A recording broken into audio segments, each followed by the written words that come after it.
So here's a continuation of my post-op journey. We're on day 6 now. I have to say that the endo pain is still gone, which is great. However, as I kind of progress with my healing, I'm also noticing different pain points, I guess. So this morning, again, I've woken up again having feelings of nausea, a little bit of upset stomach, abdominal. The best way I can describe it is more core pain. So if it kind of makes sense that way, more like muscular. I know I had surgery, it needs to heal and get back to where it was kind of pain. All along my abdominal wall muscles. So I think, as I put my pretend doctor's hat on, I think that would indicate that my muscles are healing after the actual physical surgery.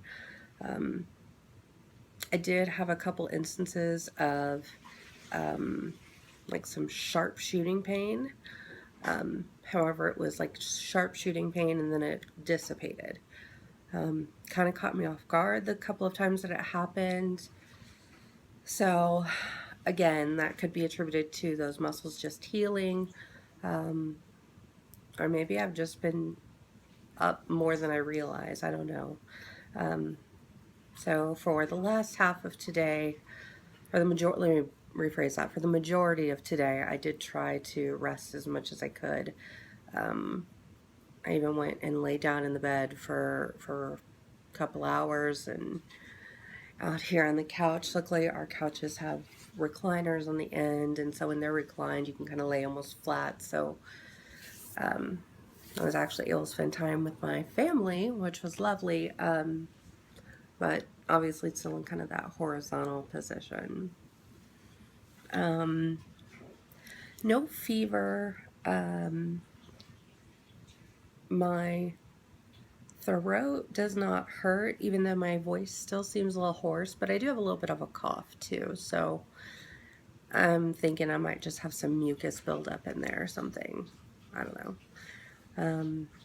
But obviously coughing can kind of hurt, so when I have a really bad coughing spurt, that can kind of really trigger those muscles in my core there to kind of get a little angry.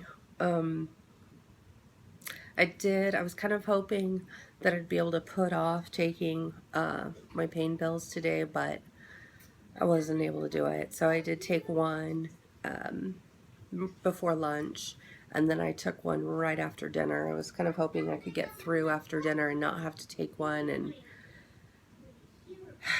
I finally waved the white flag and went ahead and took one, just because it was getting annoying, for lack of a better word. But it was Labor Day today, so we really didn't have anything planned, so luckily it was just a true lazy, let's lay around the house day. So my husband was going to join me tonight, but will probably join me for my video tomorrow, because what I wanted to do is to kind of give his perspective from the significant other or living with somebody who's going through all this crap, to be that support person, because there's obviously that viewpoint that nobody really touches on or talks about. So I thought that might be kind of helpful because regardless if you're married or not, you either have a significant other who is with you when you're going through this, or maybe it's a family member, a parent, that you need to be the support for, and so it's kind of, I think, helpful to see both sides of that circle. So we're going to plan on that for tomorrow. Again, for my quest to kind of bring more awareness to the table about all of this. So let's see here. I really wish that nausea and that core pain would kind of go away. But I have to keep reminding myself because my whole time during recovery, I've been focusing strictly on this is just the laparoscopy that I had done. Um, but that was just one of the three things, technically four things that I had done. Um, so my recovery may be a little bit different than others who are just having a lap. Because remember, I also had the ablation, so a uterine ablation done. We removed my IUD or my Mirena. We also did a tubal ligation, and we cut and cauterized. So we didn't use a band, we didn't use a clip. Um, and then we did the laparoscopy for the endometriosis. So you got all those different things going on, and if I was going in and having a straight lap, I would probably have a little bit different recovery than what I'm having from everything else going on, because one of the things when you're having a tubal ligation done is, you simply have that thought, or at least I did, not knowing any better. You just hear, oh, I'm having my tubes tied, or whatever phrase that is being used.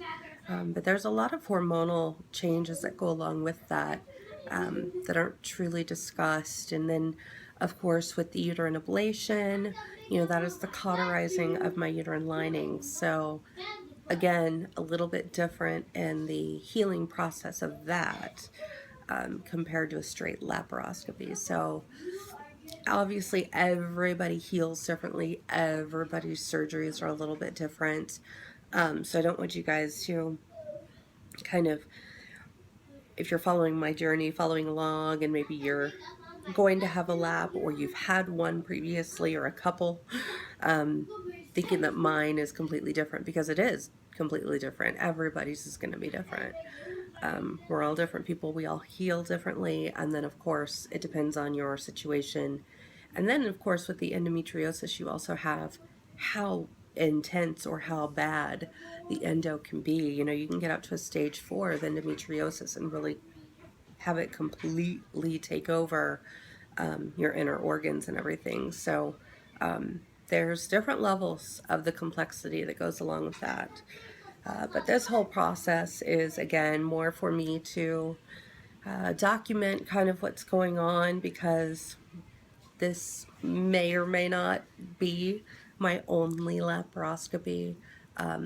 More than likely, I will be going in about another 6 to 9 months and having a total hysterectomy done. And so being able to kind of put all this together to have that as a reference, not only for myself, but again, to really kind of bring endo to the awareness. Because I don't know if you guys know this or not, before any of this ever happened with me, I maybe had heard the term endometriosis, but I had absolutely no idea that anyone I knew had it, or could even recall ever knowing or even talking to somebody who was like, oh yeah, I have that.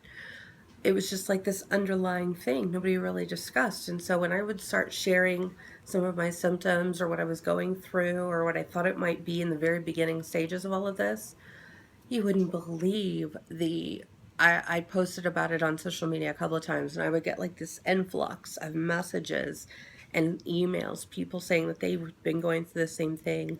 I would talk to friends at work or running around and things like that, and they had gone through the same thing, or were currently going through the same things. And it was like, oh my gosh, I had no idea that just in my own little world, how we're all in our own little bubbles, just the number of people alone in my bubble that I knew personally had been going through the same thing. And I had no idea. I had no idea, because we didn't really talk about it. Nobody really talks about it. But statistically speaking, it is 1 in 10 women that endometriosis affects. That's a pretty large population when you really look at it. And again, that's only the people who know about it.